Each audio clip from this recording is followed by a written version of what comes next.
I'm Belina. We're doing the CALMAT BUS585 text sessions, Chapter 2 homework.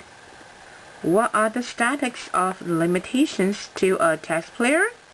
The status of the limitations limits the time during which an action can be brought by the IRS for the audit and their time for the IRS tax collection activities.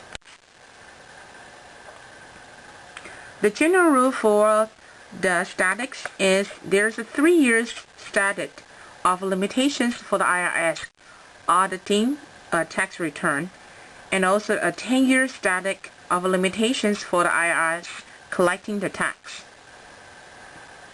3 years status of limitation.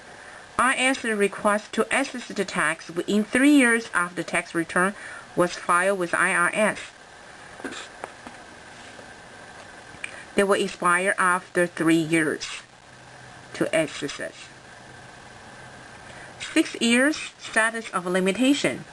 The status of limitations is 6 years if the taxpayer omits additional gross income in the excess of 25% of the amount of the gross income stated in the tax return filed with IRS.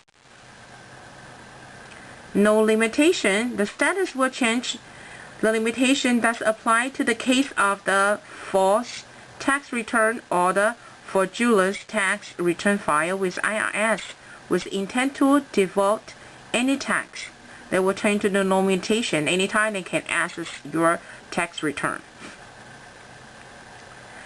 How about 10 years status of limitation for excesses of tax or living made after November 5, 1990s, the IRS cannot either collect or the living any tax 10 years after the day of the assessment of a tax or living.